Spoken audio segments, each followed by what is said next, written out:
La collection Marbre Poids Plume, comme son nom l'indique, était de traiter le marbre de manière très légère, contrairement à ce que l'on voit d'habitude. On voyait toujours du marbre traité de manière massive, comme les cheminées, les bandes extérieures. Et en fait, comme diraient les Américains, j'adore penser out of the box et de travailler quelque chose qui, dans les siècles précédents, était d'une certaine manière et de le revisiter au XXIe siècle. C'est quelque chose qui m'avait déjà beaucoup plu dans le monde de l'audiovisuel et du cinéma, parce que j'avais eu l'idée, j'ai produit une série d'animations qui s'appelait les Contes de fées revisités par les plus grands auteurs de bande dessinée. Et je pense que c'est tout un contexte, travailler en équipe, réfléchir à un sujet qui ne s'est jamais vu, c'est quelque chose, voilà, c'est une aventure en tout cas qui m'a plu et qui me plaît. Et donc, une fois les dessins de la collection réalisés, il a fallu que je trouve un marbrier capable de réaliser ces pièces.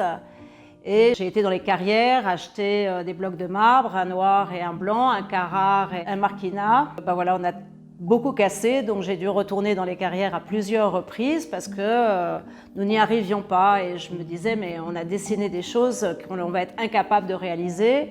Et j'en étais malade. Et pour la petite anecdote, j'avais un journaliste d'une très grande revue qui m'appelait et qui me disait, alors quand est-ce que vous sortez votre collection? Alors je lui ai dit, probablement au mois de février. Puis au mois de février, je lui ai dit, non, je ne vais pas être capable de la sortir. Et je lui ai dit, probablement au mois de mai. Et puis au mois de mai, je lui ai dit, non, toujours impossible à sortir. Et il me rappelle au mois de juin. Et moi, je lui ai dit, non, au mois de juin, je ne suis toujours pas capable.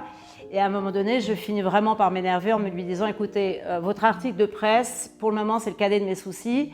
Je ne suis peut-être pas capable de réaliser une collection sur laquelle je bosse maintenant depuis 2 ans et demi. Donc, ce que je veux, c'est qu'on me laisse sereine, sans aucune angoisse dans le ventre, pour être capable d'avancer. Et voilà, on a fini par réussir à la sortir. En tout cas, les artisans se sont vraiment penchés pour apprendre à utiliser le robot dans ce domaine-là, parce que c'était le tout début du robot, avec évidemment les marbriers terminent le travail à la main.